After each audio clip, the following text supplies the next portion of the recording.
Hello and welcome to another special episode of Daybreak. I'm Snigdha, And I'm Rahil. and today we're doing something different.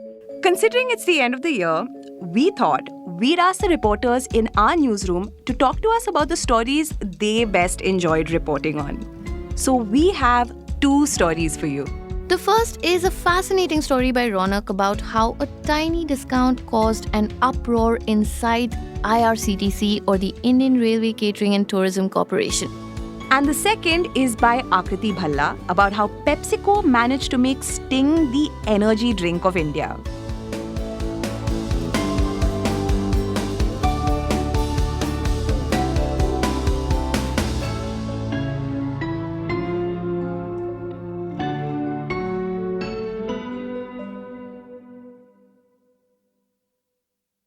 The story on IRCTC by Rounak is one of my personal favorites this year. And the reason is because we're talking about IRCTC here, which is a predominantly government organization.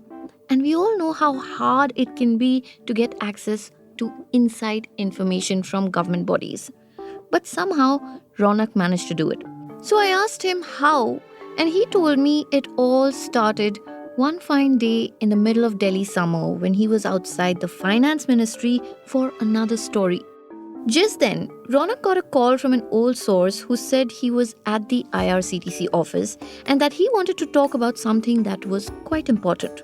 So I went to the IRCTC office to meet him, and he not in exactly the same direct words, but he said that there is sort of unrest inside the organization, and they don't really like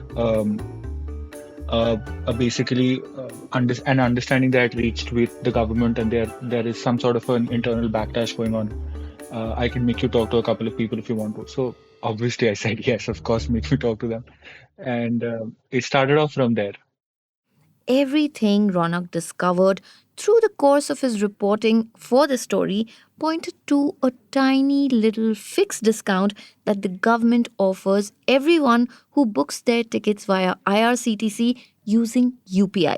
The idea was to promote UPI. It was a decision made by the Railway Ministry and the Finance Ministry together. But Ronak learned that the IRCTC had to forego nearly 40 crore rupees in revenue in the June quarter because of this discount. Which is why, on the day of the budget in July this year, IRCTC officials were waiting with bated breath, hoping that the Finance Minister Nirmala Sitharaman would announce an end to this discount. They're thinking, everybody uses UPI everywhere anyway. So, what's the point of promoting it through a discount that is making us lose our share of the revenue? Let's find out more from Ronak. So, Ronak, IRCTC has been around for what, like 30 years now? And we mainly know it as the official ticketing platform for the Indian Railways, right? And this year, it actually did quite well. Apparently, this year, 2024, was its highest ever revenue profit. So, to get started, can you tell us a little bit more about what IRCTC does? So IRCTC basically is a quasi-government body. It's under the Ministry of Railways. It does ticketing, it does catering, and it also takes care of the cancellation, refunds, etc. So every Indian Railway ticket that's booked in India is done through the platform of IRCTC. They partner with payment aggregators, they partner with payment gateways. So the entire transaction goes through their platform, for which they get a cut. They also take care of now tourism as well. They provide pre-curated packages, etc. So three sources of income, and they take care of the cancellation, the refunds part of it as well. So basically, all in all, if you're traveling in a train, you're obviously doing it through IRCTC. Okay, so now that is out of the way, Ronak. This is the question that I'm actually most excited to ask you. How did you find out about this trouble that was brewing inside the IRCTC's boardroom? So there are three or four board members that IRCTC has, apart from the chairman. I obviously can't name who I spoke to, but it was as if the board members were almost ready to talk. So there are phone numbers that they've provided their own phone numbers on the websites, etc., where they talk about their board members. So I called up. I initially messaged all three or four of them, and then I called up one of them as well, and they responded, and we spoke about it. So basically, this issue has been going on inside the IRCTC for a while, where they, keep going to finance ministry, where they keep going to railway ministry, asking them to, waive off this discount and that it's unnecessary anymore. These discussions have been going on inside boardrooms for a while, but they haven't really been escalated to a place where the finance ministry could take a decision on it. So the board member also said that they've been privy to such discussions almost every quarter. The topic comes up every quarter. They talk about the fact that there are some officials who are not really happy about it and how they're not able to progress in the PSU ladder as well. So it was just a fact of me reaching out to them and they responded. Now, the thing to understand here is that IRCTC is a public sector company that was initially completely owned by the government. But over the years, the government has been reducing its holding in the company. It is at about 60% now, and the rest of the shares are publicly traded. Also, it is a mini Ratna company, which is basically a government company, but the government has given it some financial independence so it can generate more profit. So, to really understand why IRCTC folks are so unhappy with this tiny discount, we need to look at the efforts that IRCTC has been making to expand its business and stay relevant. I asked Ronak. So IRCTC has always tried to, project itself as a new age company that understands market dynamics, etc. They were obviously the first ones who got into online ticketing, and they completely removed queues out of those check-in counters at or ticket buying counters at railway stations, etc. They also are partnering with Zepto. They're partnering with Zomato. They're partnering with Swiggy as well to deliver food to passengers inside trains. They're not just attracting the older guys into buying their tour packages. They're sort of the itinerary is such that they're also trying to attract the younger folks because again, huge boost in the travel industry post the pandemic, right? So they're trying to make full use of that as well, and they're trying to keep themselves as relevant. Right. So, Ronak, basically, this discount is hurting IRCTC's main revenue source, which is e ticketing, right? And just to make it clear to our listeners, when we book a ticket, most of that money goes to the railways, and the IRCTC gets a cut for facilitating that booking of the ticket, right? And this discount is going from their cut, which is why they are upset. But what I don't understand is that if it is affecting them so much, IRCTC so much, like how you mentioned in your story, they lost 40 crores worth of revenue because of this. Why are IRCTC officials not directly going and speaking to the government and expressing their discontent? Officially. They're not doing that, right? No, they're not doing that. You're right. So basically, the thing is, they've spoken about their displeasure to their own chairman a couple of times. They've spoken about it to the previous chairperson as well. But the problem is that all of the chairpersons who assume that corner office, they know that the railways has had an understanding with the finance ministry that they cannot let go of that discount because there were other promises that were made in a closed door meeting that happened between the finance ministry and senior railway folks and senior IRCTC folks, where they were given back some of the cut that they were getting at online ticketing only with a promise that UPI discounts won't be taken off. So it so happened that the percentage cut that IRCTC used to get before UPI or before the pandemic happened was much higher than what they're getting right now. But in between, they also removed all of those cuts that IRCTC was getting because of online ticketing booking that was going on in the country. Uh, and that really sort of hit IRCTC's top line and bottom line. It was only after these discussions that happened between the finance ministry and the railway ministry that these cuts were brought back into the system and IRCTC was able to get its top line and bottom line back in order, but with an understanding that UPI discount won't go away. So while the junior IRCTC folks keep complaining about it, the chairman cannot go to the railway ministry or the finance ministry and ask them to remove this discount because they're aware that this understanding had happened and they again cannot afford a hit on their bottom line or top line. Right. Okay. That makes sense. Okay. So, Ronak, can you tell us we know that IRCTC is a mini Ratna company now, and it has a certain amount of independence. But what is the next step? Like, what are the ambitions for IRCTC in the future? So, IRCTC right now is a mini Ratna company. The next step that it is supposed to take is to become a Navratna company.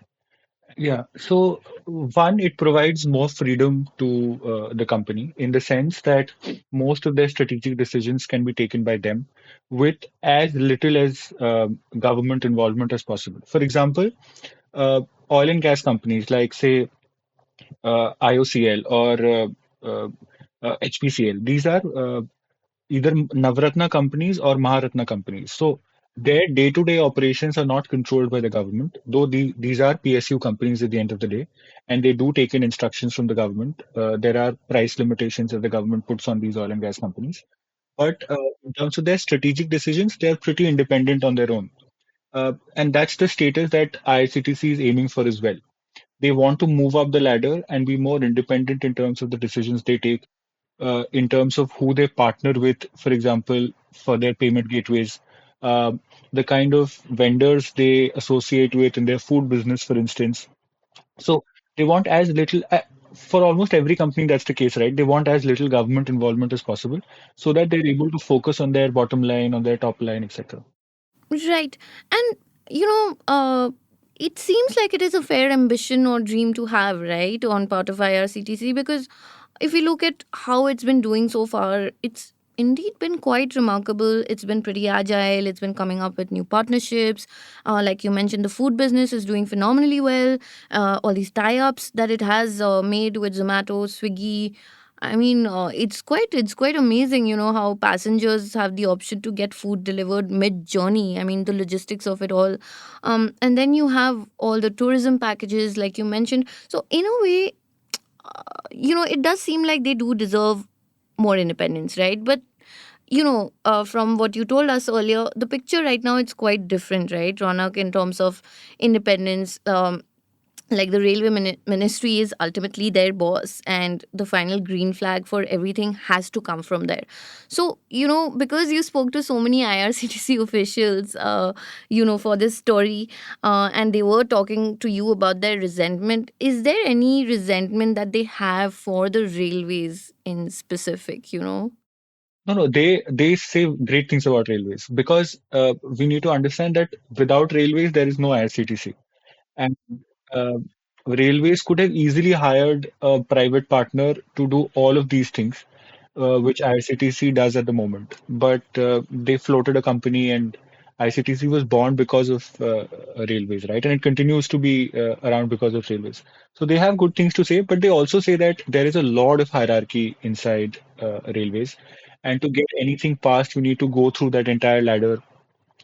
I will not name the person, but I spoke to a former ICTC head as well, and they also said that even if they need to pass one small payment related decision, they need to go through the entire hierarchy of Indian Railways, and it goes through meetings and all of that, and only then it is passed. So the entire government slash Babu culture does exist. Right. Okay. Thank you so much, Ronak, for doing this story and also for finding time to talk to us about it. But before you leave, you have to recommend your favorite story by a Ken colleague to our listeners. I think the story on Noha did on Flipkart in January, which spoke about Flipkart being a high pressure workplace because of its CEO, etc. I think that's a fantastically reported piece. Well, I remember that story actually. It was brilliant. We even covered it on Daybreak. I'll link it to the show notes of this episode. But before we move on to the next segment, Rahel, my co host, has something to tell you. The mallcopalypse is here. Or is it? You're probably wondering what that even means. Well, it's a rather over the top portmanteau to describe a trend in India's retail landscape that many say is inevitable. I'm talking about the mall apocalypse, the death of the shopping mall as we know it. In fact, a recent report found a 59% increase in ghost malls across the country. What happened? Well, most people blame e-commerce. Then they say that COVID was the final nail in the coffin. But turns out there's more to it than that. In an upcoming episode of Daybreak, we will uncover why India seems to be over shopping malls. But we want to hear from you. When was the last time you went to a shopping mall? Has the in-person shopping experience lost its charm? Tell us what you think. If you're open to having a candid one-on-one chat on the subject, write to us on WhatsApp. Our number is 89711-08379. I'll also add it to the show notes of this episode. Thank you, and I'm really looking forward to hearing from you. Next up is our segment with Aakriti. We speak to her about how Sting became India's go-to energy drink.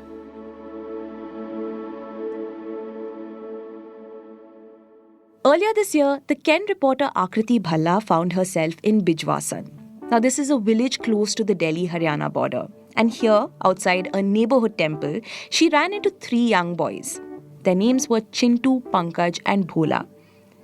Aakriti caught them right in the middle of what had become an everyday ritual for these teen boys during their summer vacations. They were sitting together and chatting, but what really caught her attention was what each of them was holding in their hand. You see, they were each sipping on a bottle of Sting, the fluorescent red, berry-flavored energy drink that has taken the Indian beverage market by storm. They were like boasting how this is the next cool thing because it doesn't look like your Pepsi or a Mirinda, right? It has a striking red color. It's something new, something cool, and yeah, it's something that makes them stand out amongst their friends. While talking to the boys, Aakriti was pretty taken aback by the lengths to which they were willing to go to procure this 20 rupee energy drink. They joked that Chintu had it the easiest. You see, he studies at a private school, he owns an iPhone, and he also happens to have the highest pocket money among the 3 of them. So he could buy as many bottles of Sting as he would like. But the other friends, they can't do that. They can't afford to do that. So they were doing little things for themselves. One of them was helping like a flower lady and doing like little chores for her. And that's how he was earning his money and buying Sting for himself. For context, Pankaj and Bhola are the sons of daily wage workers. They attend government schools close by and generally had to earn a couple extra rupees by doing odd jobs, just like Aakriti mentioned. But all 3 of them made it a point to set aside money every single week to buy their supply of the drink. This conversation with Chintu, Pankaj and Bhola confirmed a hunch that Aakriti has had for a while now. Sting is not like any other energy drink. It has completely changed the game. In fact, an analyst Aakriti spoke to said something very interesting. They said that for a certain class of Indians, Sting isn't just becoming a popular alternative to chai at tea stalls. It is very quickly replacing tobacco. So that was like one of those trigger points. Like the insight there was that it's something that fuels the energy, obviously. It gives you a kick, right? So instead of taking a smoke, you have a sip of that drink, which you can keep in your hand entire day. You see, in the last few years, energy drinks have really been having their moment. In fact, they've even been replacing carbonated drinks and juices for a lot of people. Data from a market research firm called Euromonitor points at a 30x increase in the consumption of energy drinks since 2018. And among energy drinks, Sting has become the most preferred choice. I wanted to understand what it was about this 20 rupee energy drink bottled by Varun Beverages, PepsiCo India's bottler and distributor, that has made it blow up like this. So I asked Aakriti. Okay, Aakriti, up until about 6 years ago, Red Bull used to be practically synonymous with energy drinks, right? But in many ways, it also kind of felt like a rich person's drink. And then on the other hand, you have Sting, which is significantly cheaper. Do you think it was that affordability factor that has really made it blow up the way that it has? You know, the fact that it isn't catering to an elite demographic with a lot of disposable income. It's catering to a whole other demographic. Yes, Rahel, you're on point here. That was the game changer for the company that makes it, right? Varun Beverages also, because they hit the mass, right? Earlier with Red Bull, of course, Red Bull has market share right now also in premium energy drinks category. But Sting changed the game because it was priced at a fraction of what Red Bull cost, right? Red Bull is above $100. This thing comes at rupees 20, almost at same price as a Coca-Cola or a Pepsi or any other soft drink for that matter, right? So it obviously had that affordability factor. So a lot of people were able to buy it. And when you're not appealing to the cream, when you're appealing to the larger base, obviously it will have that sort of an effect. So, who exactly are these new consumers of energy drinks? Well, on one hand, we have young adolescents like Bhola, Chintu, and Pankaj who drink Sting because they want to look cool but on a budget. And on the other, you have people who consume Sting as a stimulant that can keep them going during the day, possibly even replace a meal, all without breaking the bank. I think you know where I'm going with this one. So it's not just the kids. Like I mentioned initially, it's also your daily wagers who are also a good chunk of their consumers. Daily wagers, because they need that kick to do that hard work, right? They have to be out there in the site, right? Be it the e-rickshaw drivers, be it the ones working for construction sites, all of these guys need some sort of refreshment and some sort of kick to keep on with the daily work. And it also really helps that it lasts a lot longer than tobacco.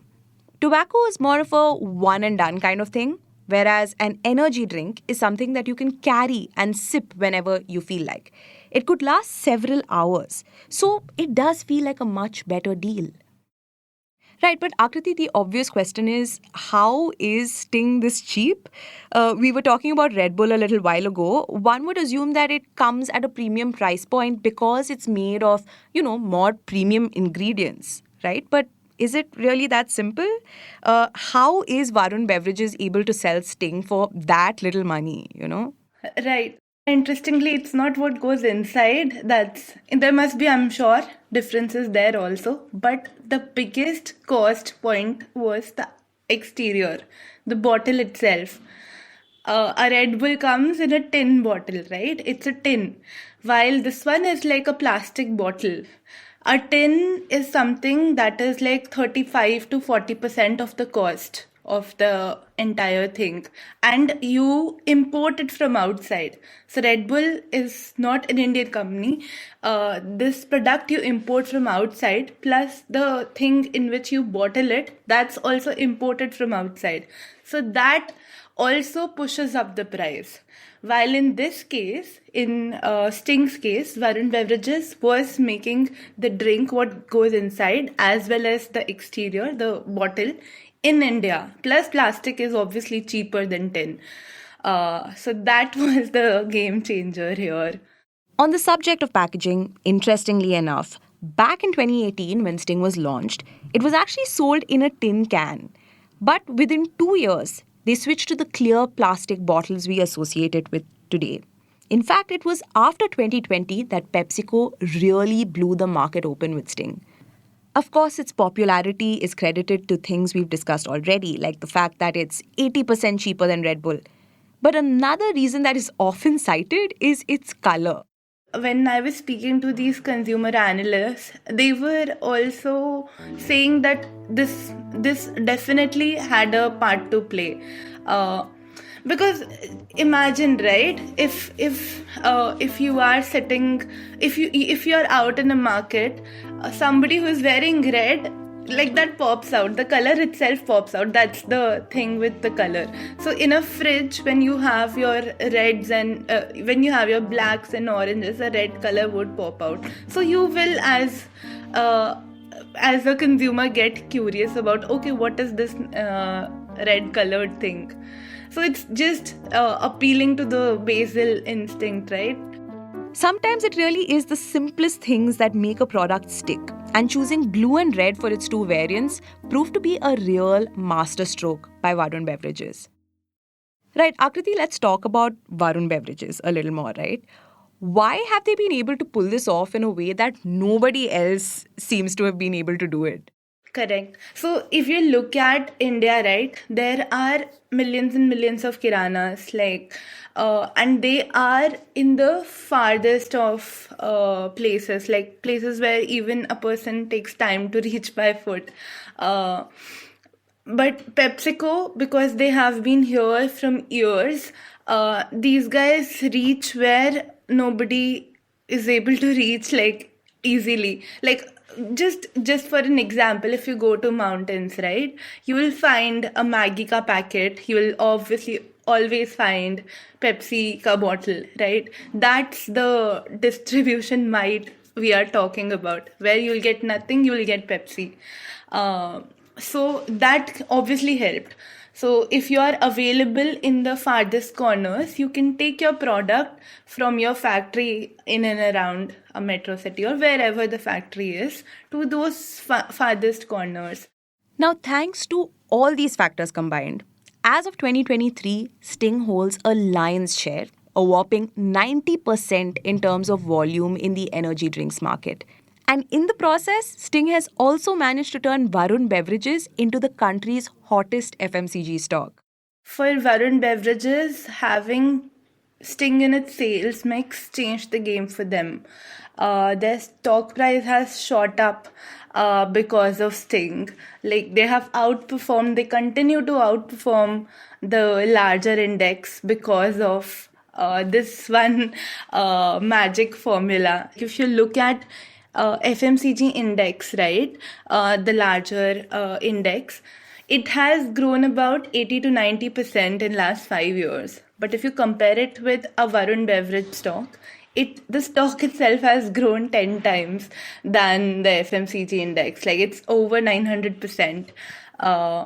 So one product, like, clearly fueling the stock's growth as well. Now, there's no two ways about it. Sting has fundamentally changed the market for energy drinks here in India. In fact, it even paved the way for a bunch of international brands like Ocean, Prime, and Fast and Up to enter the market. But there is also a flip side to this story that we absolutely cannot ignore. It all comes back to the new demographic for energy drinks that Sting has created. Sting is largely consumed by adolescents and rural people, many of whom don't have a full sense of the side effects. They don't fully understand the repercussions of consuming large quantities of caffeine and sugar. Okay, Aakriti, there's so much talk about the side effects of consuming energy drinks, right? I'm curious to know what sort of regulations are in place to kind of protect people, who actually consume these beverages. There aren't particular regulations in place. There are no regulations stopping somebody from not making the drink or selling it. But like I said, there are advocacy groups that have been telling FSSAI, which is the food regulator, to look at the amount of sugar that goes in, the amount of caffeine that goes in. Is it safe for you or not? There are, of course, global standards out there, and drinks usually do put the amount of sugar or caffeine in it that goes by global standards. But the thing is, usually those standards are for one drink, right? But what ends up happening is people have it like 4 or 5 drinks a day. So for one bottle, it's enough, the amount of sugar or caffeine. But people don't stop at one. That becomes the challenging part.